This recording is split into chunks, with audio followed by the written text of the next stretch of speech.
नमस्कार, मैं हूं संदीप राव जी। वर्कर्स यूनिटी के इस खास बातचीत में आपका स्वागत है। हमारे साथ दिल्ली यूनिवर्सिटी में पढ़ाने वाले डॉक्टर संजय कुमार जी मौजूद हैं।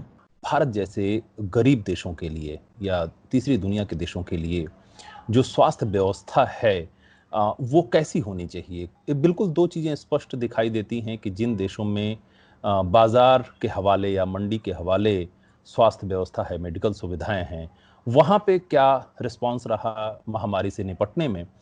और उन देशों में जहाँ पे समाजवादी किस्म का कुछ न कुछ ढाँचा रहा है पहले या अभी भी है, अ, उनके यहाँ क्या इनसे निपटने में कितनी उनको सहूलियत हुई है और कितनी उनको कामयाबी हासिल हुई है?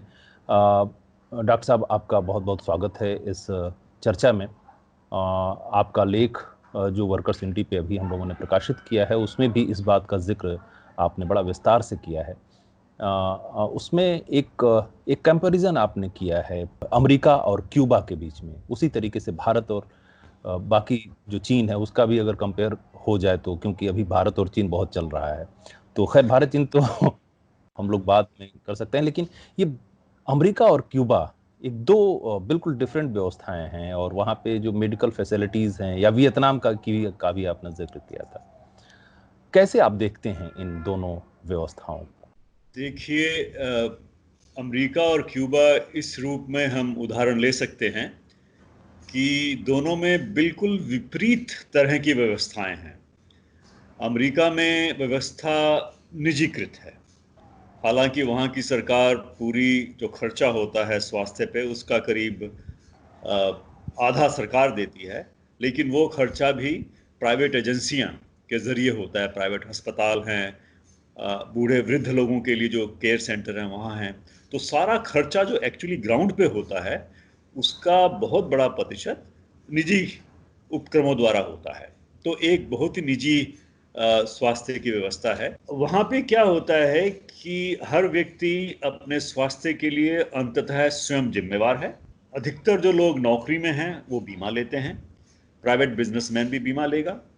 बीमे की कीमत काफ़ी है और करीब 10 से 15% लोग ऐसे हैं जिनके पास कोई बीमा नहीं है।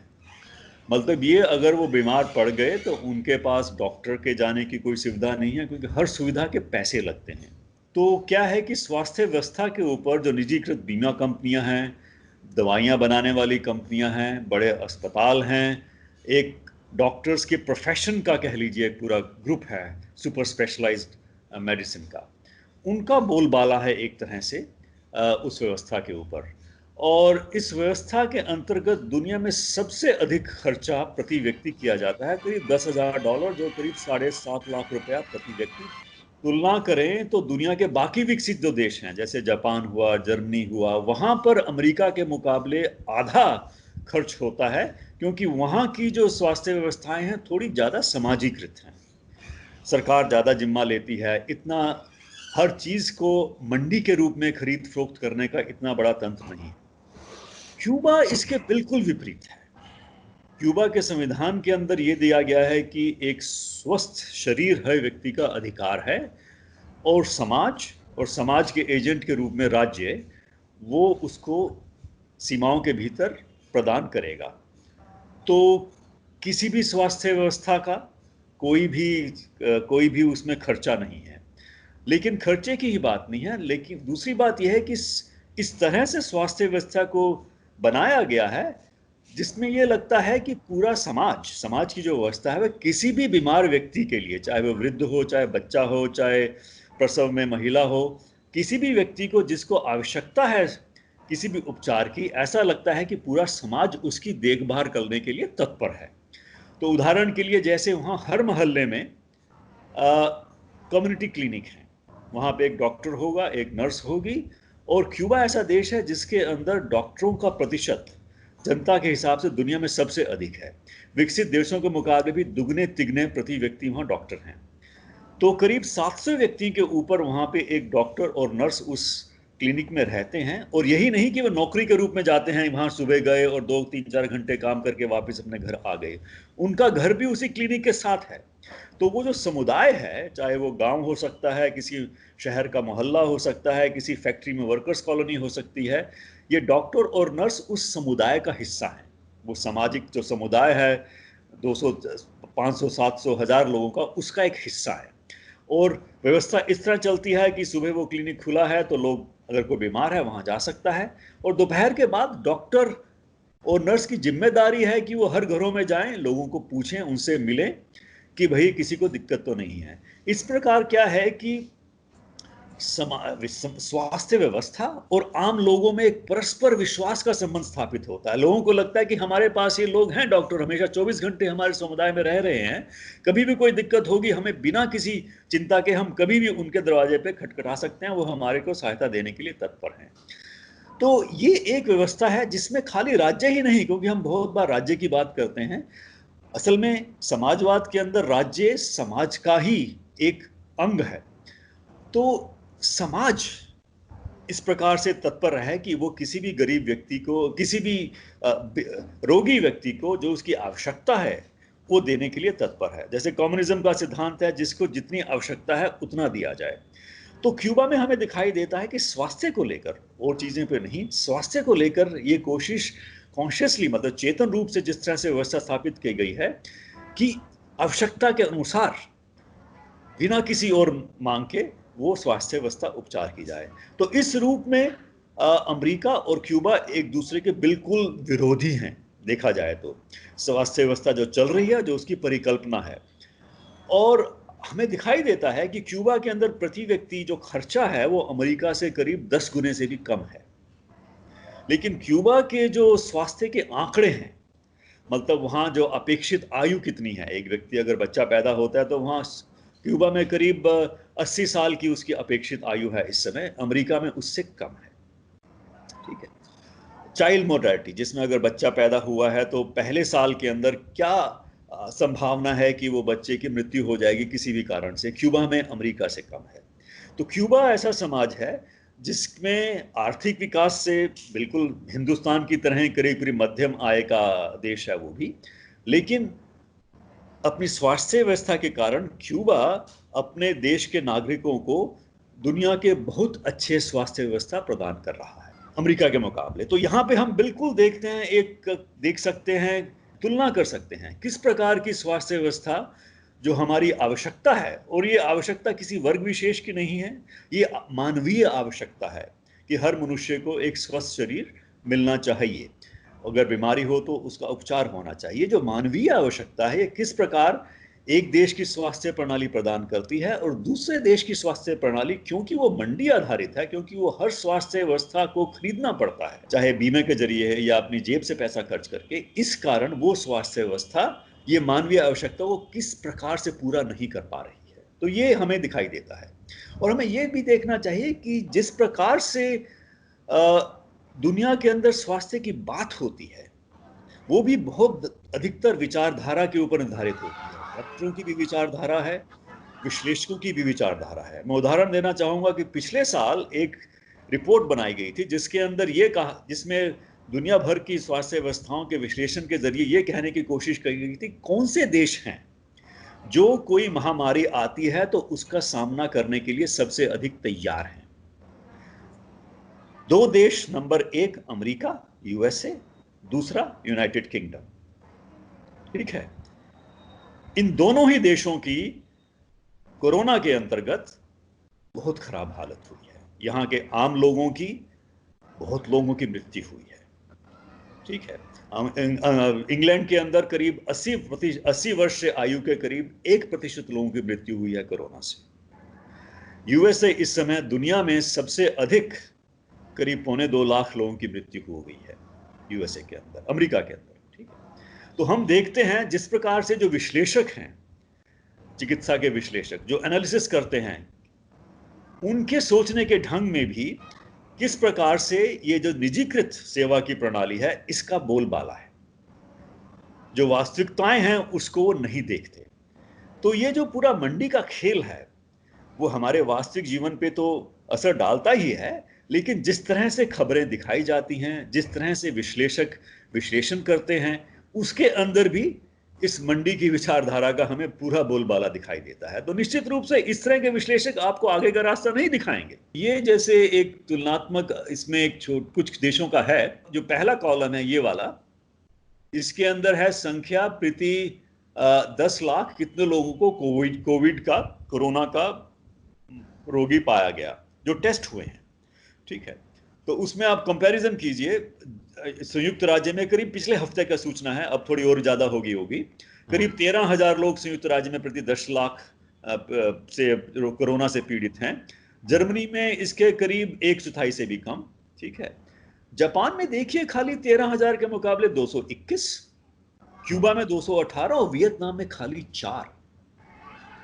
ठीक है, मतलब कहाँ अमेरिका जो सबसे दुनिया का सबसे धनी देश है, जहां की टेक्नोलॉजिकली बहुत एडवांस्ड है, वहां पर 13,000 प्रति 10 लाख के ऊपर लोग कोरोना से पीड़ित हुए हैं।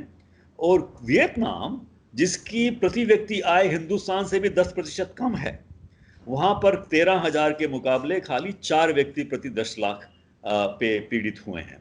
तो ये हमें दिखाता है किस प्रकार से अगर आप धनी देश हैं तो ऐसा नहीं है कि आपको कोरोना से कोई सुरक्षा मिलती है, बल्कि ये है कि खाली पैसे से नहीं, स्वास्थ्य व्यवस्था किस प्रकार की है उसका बहुत बड़ा योगदान रहता है कि आप कोरोना जैसी बीमारी से सुरक्षित हैं कि नहीं। अब अगले कॉलम में देखिए, उससे हमें और भी तुलनात्मक दिख जाता है। ये अमेरिका के अंदर प्रति व्यक्ति $10,000 प्रति वर्ष खर्च किया जाता है। जैसे मैंने पहले कहा, करीब 7.5 लाख रुपया प्रति वर्ष प्रति व्यक्ति स्वास्थ्य के ऊपर खर्च होता है कुल मिलाकर। अब तुलना कीजिए, जर्मनी और जापान में उसका करीब आधा है, $5,000 है जर्मनी में, जापान में $4,000 है। हिंदुस्तान को देखिए, खाली $70। ठीक है, अब हिंदुस्तान की तुलना कीजिए आप वियतनाम से।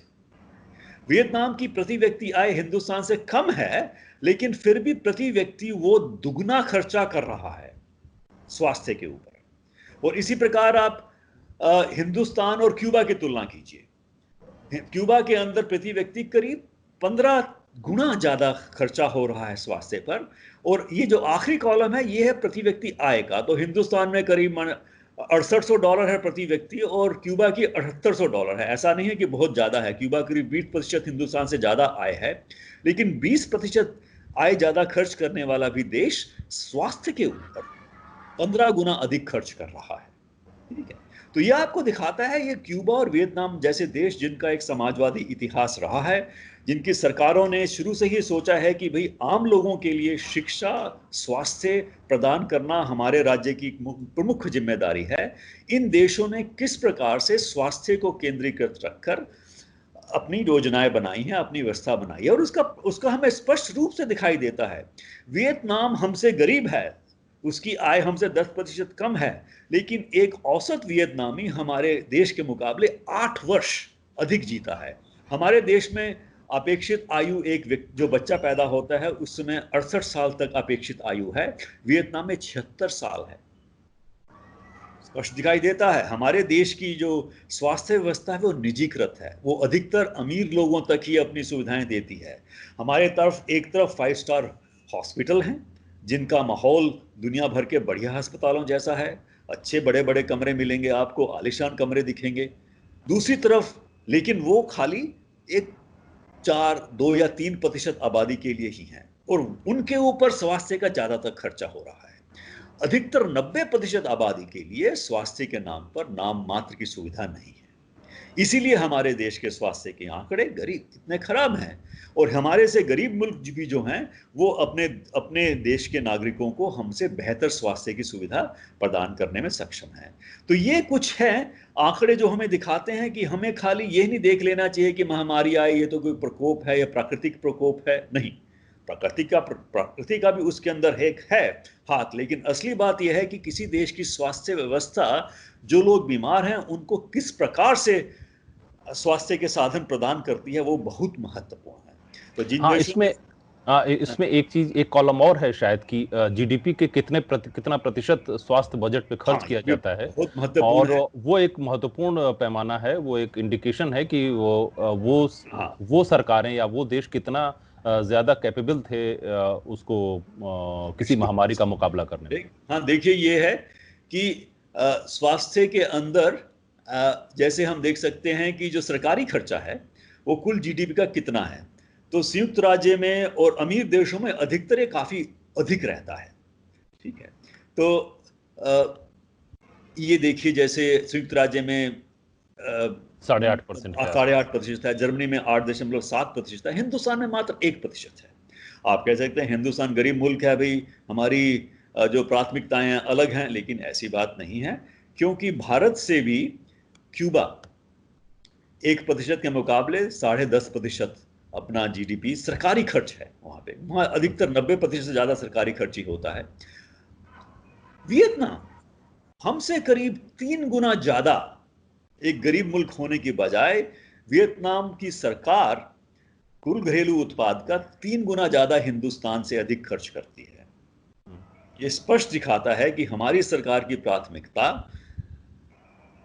यहाँ के आम नागरिकों को स्वास्थ्य सुविधा प्रदान अच्छा, करना। एक कॉन्ट्रडिक्शन है, अभी मुझे देख करके समझ में आ रहा है कि अमेरिका में इतना ज्यादा खर्च करने, सरकारी खर्च होने के बावजूद हाँ हाँ वहां पे स्वास्थ्य सुविधाएं इतनी महंगी क्यों हैं और वहां पे इतनी नाकामी क्यों है? हाँ, ये आप देखिए किस प्रकार से जर्मनी और अमेरिका दोनों में करीब बराबर का खर्चा है कुल घरेलू उत्पाद का। ठीक है, और आप प्रति व्यक्ति आय भी देखिए कि बहुत ज्यादा फर्क नहीं है, लेकिन जर्मनी के अंदर प्रति व्यक्ति खर्चा जो है अमेरिका से आधा है। ठीक है, तो मतलब ये है कि अमेरिका की स्वास्थ्य व्यवस्था वहां के पूंजीवाद इस तरह चला है कि स्वास्थ्य व्यवस्था महंगी हो गई है, और जितनी महंगी हुई है उसी अनुपात के अंदर सरकारी खर्चा भी बढ़ा है। ठीक है, और दूसरी बात यह है कि इतने बड़े सरकारी खर्चे का ये नहीं है कि वो खर्चा आम लोगों तक पहुंच रहा है, ये खर्चा इसलिए ज्यादा है क्योंकि सरकार भी जो पैसा देती है वो अपने अस्पताल बनाकर नहीं देती। हाँ, वो प्राइवेट कंपनियों को ही देती है। अब जैसे हिंदुस्तान में भी यही हुआ है, जो आयुष्मान भारत बीमा पॉलिसी चलाई है मोदी सरकार ने, उसका मेन मकसद यही है कि वो प्राइवेट अस्पतालों को सरकारी खर्चा जो दे रहे हैं वो, कि भाई हर चीज के लिए इतना हम खर्चा देंगे, वो प्राइवेट अस्पतालों को जाएगा। प्राइवेट अस्पतालों के खर्चे तो निश्चित रूप से वो अपनी तरफ से ज्यादा दिखाएंगे, क्योंकि उनका मुनाफा तो जितना खर्चा वो दिखा सकते हैं उसी आधार पे होगा। तो हिंदुस्तान भी उसी रास्ते पे चल रहा है, जिसके जरिए सरकारी खर्चा भी प्राइवेट जो उपक्रम है उनके माध्यम से किया जाता है। तो खर्चा सरकार का होता है, लेकिन खर्चा सरकार करती है, लेकिन उसको चलाने का पूरा उपक्रम निजी संस्थाओं के पास है, निजी तो संस्थाओं को होता है। बस मैं मुनाफे का साधन बन जाता है। मैं इसी पर अगला सवाल ये मैं यही करने वाला था कि अब एक चीज हमें समझने की, अगर आप समझा सकें कि भारत जो है अमेरिका के रास्ते पर जा रहा है, क्यूबा के रास्ते पर नहीं जा रहा है, बिल्कुल ना सही, ही वो वियतनाम के रास्ते पर जा रहा है। तो अब एक चीज समझाने की जरा कोशिश करिए कि अगर अमेरिका के रास्ते पर भारत जा रहा है तो क्या स्थिति होने वाली है आने वाले समय में? और बदतर होगी। हमारे देश में तो स्थिति ये हो गई है कि 90-95% लोग गांवों में ही नहीं, शहरों में भी जो प्राथमिक स्वास्थ्य व्यवस्था है उस तक नहीं पहुंच पा रहे हैं। हमारे देश में जिसे कहते हैं, WHO बोलता है आउट ऑफ पॉकेट एक्सपेंस, मतलब आप बीमार हुए, अस्पताल गए, उसका कितना हिस्सा आपने उसी समय अपनी जेब से निकाल कर दिया। ठीक है, करीब 70 से 80% जो खर्चा है वो आउट ऑफ पॉकेट है हमारे देश के अंदर। बाकी देशों में कम है क्योंकि वहां बीमा की प्रणाली है। कुछ देशों में सरकारी बीमा लगे हुए हैं, जैसे जर्मनी का हो गया, जापान का हो गया, इंग्लैंड का हो गया, लेकिन बीमा की प्रणाली है उसमें यह है कि आप बीमा का साल में जैसे बीमा देते हैं वो अपनी प्रीमियम देते रहते हैं, लेकिन जब आप जाते हैं अस्पताल में वहां पर आपको अपनी जेब से कुछ नहीं देना। ठीक है, हिंदुस्तान में भी कुछ जो उच्च मध्यम वर्ग के लोग हैं उनके अंदर अब वो बीमा के प्रक्रिया शुरू हो गई है, लेकिन 95-96% लोगों के पास तो कोई बीमा है ही नहीं। बल्कि भाई देखिए जो ESI है हमारा, एम्प्लॉयमेंट सिक्योरिटी एजेंसी जो है, उसके अंदर भी कितने लोगों को मिलता है? मजदूर वर्ग के लिए नाम के ऊपर है, लेकिन बड़ी फैक्ट्रियों के कुछ प्रतिशत मजदूरों को ही ESI की सुविधा प्राप्त है नहीं, और ESI के अस्पताल भी कम है, डिस्पेंसरियां भी कम की जा रही हैं। ठीक है, तो स्थिति ये हो गई है हिंदुस्तान के अंदर, जो काम करने वाले लोग हैं उनके पास या तो जो नीम हकीम होते हैं वही जाने का साधन है, अधिक बीमारी होती है तो ये भी आंकड़े आए थे कितने करीब 40 से 50% परिवार ऐसे होते हैं जो गरीबी की रेखा के नीचे चले जाते हैं। बड़ी बीमारी आ गई, किसी को अगर कैंसर हो गया, दिल की बीमारी हो गई, वो खर्चे के अंदर ही पूरे परिवार की पूरी अर्थव्यवस्था का भट्टा बैठ जाता है। जो व्यक्ति बीमार है वो तो अलग हुआ क्योंकि उसकी आय तो खत्म हो गई। हमारे यहाँ कोई बेरोजगारी भत्ता भी नहीं मिलता है, पूरा परिवार की आर्थिक व्यवस्था खत्म हो जाती है। तो हमारी व्यवस्था बहुत ही निर्मम व्यवस्था है, ये एक बीमार व्यक्ति के बारे में देखती भी नहीं है।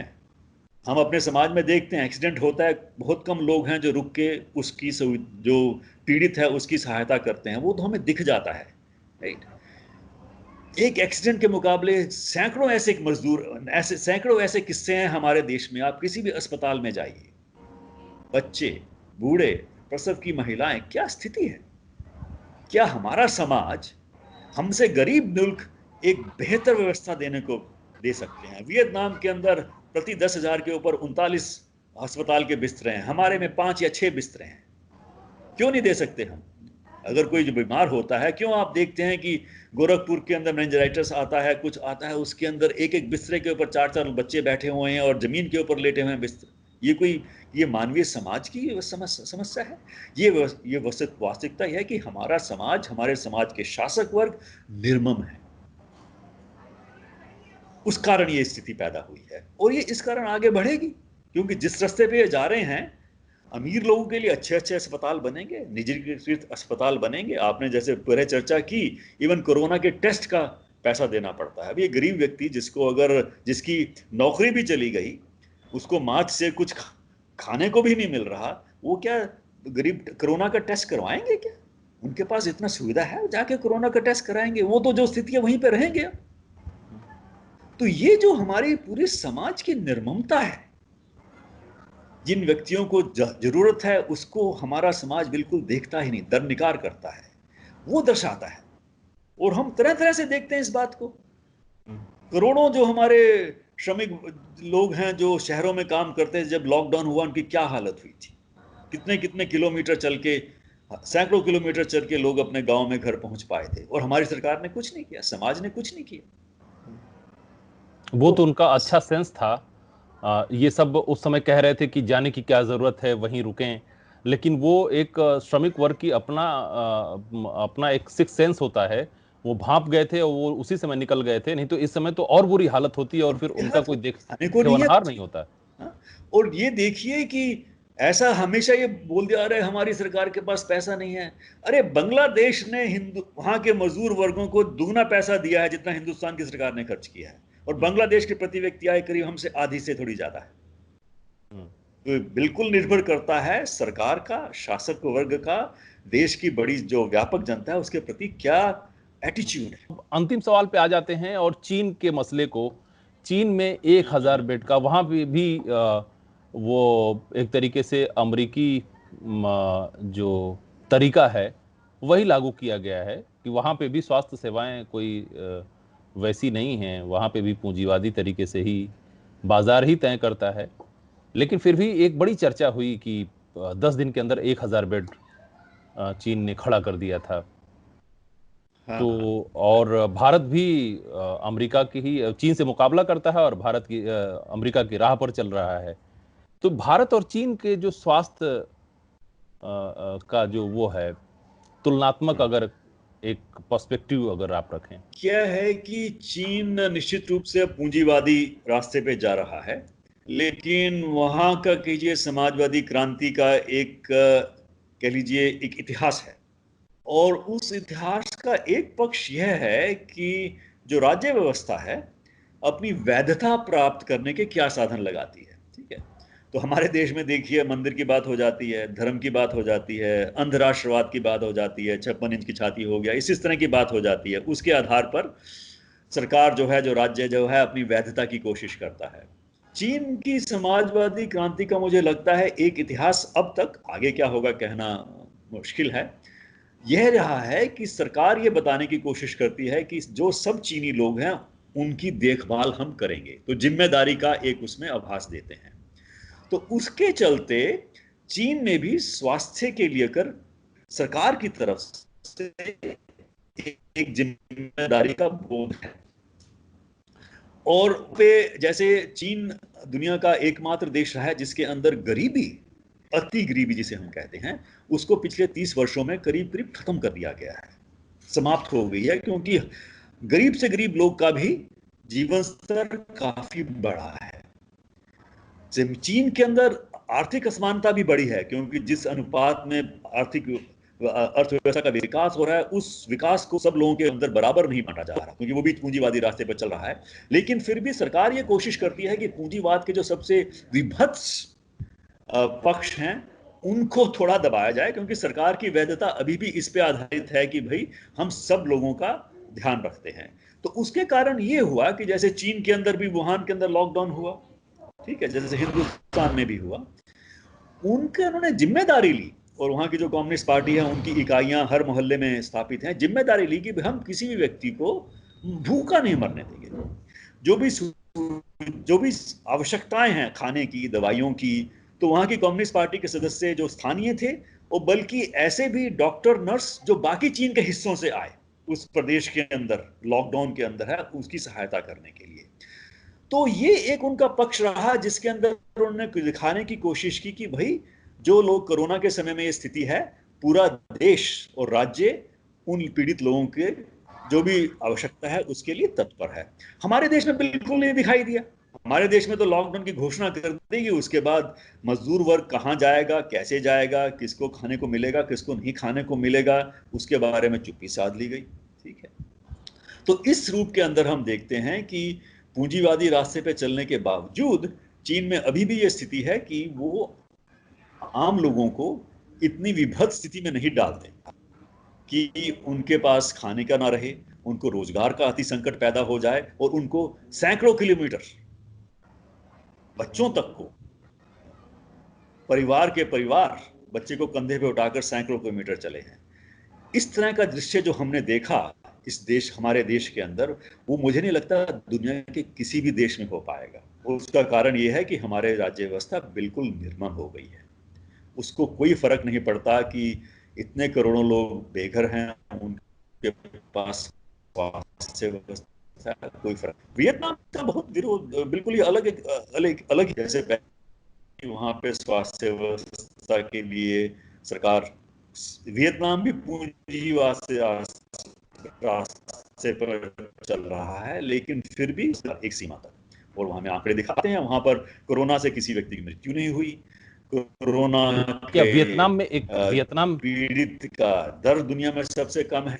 ये दिखाता है किस तत्परता से स्वास्थ्य व्यवस्था पूरी हरकत में आती है, टेस्टिंग होती है, ट्रेसिंग होती है, क्योंकि उपचार यही है, उपचार तो है नहीं कोरोना को रोकने का, फिलहाल यही है कि जिसको आपको टेस्टिंग करो लोगों को, जो लोग बीमार हैं ये ट्रेस किया जाए कि उनका किन किन लोगों से संपर्क रहा था, और जिनसे संपर्क रहा था उनको भी क्वारंटाइन किया जाए ताकि बीमारी आगे ना फैले। ठीक है, यही प्रक्रिया है, दुनिया भर में यही करने की कोशिश की जा रही है। वियतनाम में उसको बहुत अच्छी तरह से लागू किया, क्योंकि उनके स्वास्थ्य व्यवस्था इस तरह के काम के लिए तैयार थी एक तरह से। हमारे यहाँ कुछ नहीं हुआ, अमेरिका में कुछ नहीं हुआ, जिसके पास इतना धन है, इतने साधन हैं। यूरोप के अंदर भी बहुत सारे देशों में, फ्रांस के अंदर, इंग्लैंड के अंदर बहुत मृत्यु हुई है, क्योंकि वो जो वियतनाम कर पाया वो बहुत धनी देश नहीं कर पाए, यूरोप के तब के देश नहीं कर पाए, जिनकी स्वास्थ्य व्यवस्था कुछ हद तक समाजीकृत है, वहां भी नहीं हो पाया। तो ये हमें दिखाता है कि हमें सोचना पड़ेगा, जो स्वास्थ्य हमारे जीवन की एक प्राथमिक आवश्यकता है, किस प्रकार के समाज में, किस प्रकार की राज्य व्यवस्था में, किस प्रकार की अर्थव्यवस्था में वो जो प्राथमिक आवश्यकता है एक मनुष्य जीवन की, वो मिल पाती है कि नहीं मिल पाती। पूंजीवाद निश्चित रूप से इस रूप में असफल हुआ है। कोरोना महामारी ने बता दिया हमें कि पूंजीवादी व्यवस्था के अंदर आम लोगों के लिए कोई उपाय नहीं है कि उन महामारी से रियायत भी बचाया नहीं है, जाए। मुरव्वत भी नहीं है, कोई रियायत मुरव्वत भी इंटेंशन भी नहीं नहीं है। है। हाँ, नहीं अच्छा, है एक चीज उनको। और अंतिम हाँ जी। सवाल ये करने की कोशिश कर रहे हैं कि जैसे चीन में 10 दिन में 1000 बेड का अस्पताल और सारी सुविधाओं से लैस वो उन्होंने हाँ कर दिया, उसकी देखा देखी यहाँ पे प्रधानमंत्री जा करके कहीं पे वो कोई हॉल है उसमें बेड बिछा दिया, और यहाँ तक कि केजरीवाल जैसी सरकारें भी दावा करते रहीं कि हमारे पास इतने बेड हैं। और रवीश हाँ, कुमार ने ठीक। इस बात को उठाया था कि बारात घर से आप टेंट ले आकर के और बेड लगा करके आप इसको नहीं कह सकते हैं कि आपके पास इतने बेड के अस्पताल की सुविधा है। क्या? नहीं तो तो दिखाने की हमारे बात। देश में हमारे देश में हर मोहल्ले में 10 बारात घर हैं, और उनको आप कन्वर्ट कर देंगे। हाँ, हाँ। और क्वारंटाइन करने का भी क्या है कि आपने जिस तरीके से, तो ये कितना हास्यास्पद है ये। और इसको भी लेकर के मजदूरों के बीच में एक सहानुभूति है कि मोदी जी ने अगर ये नहीं किया होता तो आज तो लाशें बिछ चुकी होती। भाई, अस्पताल भी तो 2 महीने बाद ही बने ना। पहले तो ये ताली बजाओ थाली बजाओ की बात कर रहे थे। लिए डॉक्टर चाहिए आपके पास, प्रति व्यक्ति कितने डॉक्टर हैं भाई? डॉक्टर, उसके लिए डॉक्टर चाहिए ना आपके पास। अस्पताल में अगर आपने कोई किराए का लेकर बेड रख भी दिया, उसको देखभाल कौन करेगा? नर्सें चाहिए, ठीक है, डॉक्टर चाहिए, दवाइयाँ चाहिए, आईसीयू के लिए चाहिए। आईसीयू आईसीयू तो खाली बारात घर में तो आईसीयू बनता नहीं। अब किसी को ऑक्सीजन की जरूरत है तो उसको कैसे दिया जाएगा? ठीक है। तो ये सारी तैयारी खाली ऐसी नहीं होती कि आपने बारात घर में कुछ वो खिड़कियां खोल दी, कुछ वो एक सिपाही को बाहर बता दिया कि क्वारंटाइन हो गया, जो अंदर गया, कोई बाहर वाला अंदर नहीं आ सकता, अंदर वाला बाहर नहीं आ सकता। इससे थोड़ी स्थिति बनती है। राइट। आपको स्वास्थ्य के लिए जो जो एक आवश्यकता है वो तो प्रदान करनी पड़ेगी। वो तो आपने की नहीं, खाली दिखाने के लिए कर दिया कि उससे कोई बचता थोड़ी है। अब हमारे देश के अंदर क्वारंटाइन की जो कुछ पिक्चर्स आई हैं, जो मजदूर गए भी थे, वो श्रमिक जो ट्रेन के अंदर वापस गए थे, उनको किस तरह की स्थिति में रखा था? पंचायत घर के अंदर लग दिया भी 14 दिन तैयार हो, खाने की व्यवस्था नहीं है, उनके परिवारों को खाना पहुंचाना पड़ता है। स्कूलों ये में कोई स्कूलों में रख दिया है? ये कोई वहां भाई पे उनके सांप अगर। निकले, और सांप हाँ, निकलने से एक मजदूर की मौत हो गई थी सांप काटने से। तो जो समझने की हम लोग कोशिश कर रहे थे कि स्वास्थ्य व्यवस्था को लेकर के हाँ, पूरी दुनिया में जिस कदर का एक दो सिस्टम दिखाई दिए, एक समाजवादी और क्रांतियों से निकले हुए समाज में, और वहाँ की सरकारें भले ही लाज शर्म के मारे ही जो कुछ उन्होंने किया, और जहाँ पे समाजवादी समाज अभी भी है, सरकारें अभी भी समाजवादी हैं, वहाँ पे क्या सिस्टम रहा। और जो बिल्कुल नग्न पूंजीवाद के आकंठ में डूबे हुए अमेरिका जिसका अगुआ है, वैसी सरकारों ने अपने नागरिकों को किस तरह से सामाजिक सुरक्षा और स्वास्थ्य सुरक्षा, ये दोनों कैसे मुहैया कराई, इसमें बिल्कुल इस चीज़ को हमें समझने में आपने बहुत मदद की, संजय जी ने। और इसी तरह बने रहिए वर्कर्स यूनिटी के। हम आगे भी इस तरह की चर्चाओं को जारी रखेंगे, और ये जानने की हमारी कोशिश है कि अंततः जो समाज है, जो भारतीय समाज है, वो किस तरफ जा रहा है, और उसको क्या जरूरत है, और वो क्या मांग कर रहा है। तो हम हाँ। इन चीजों पर लगातार बातचीत आपसे करेंगे। आप जुड़े रहिए वर्कर्स यूनिटी के फेसबुक पेज से, वर्कर्स यूनिटी के यूट्यूब चैनल से, और वेबसाइट से। हम फिर किसी अन्य मुद्दे पर आपके सामने कोई चर्चा लेकर हाजिर होंगे। तब तक के लिए नमस्कार। बहुत बहुत धन्यवाद।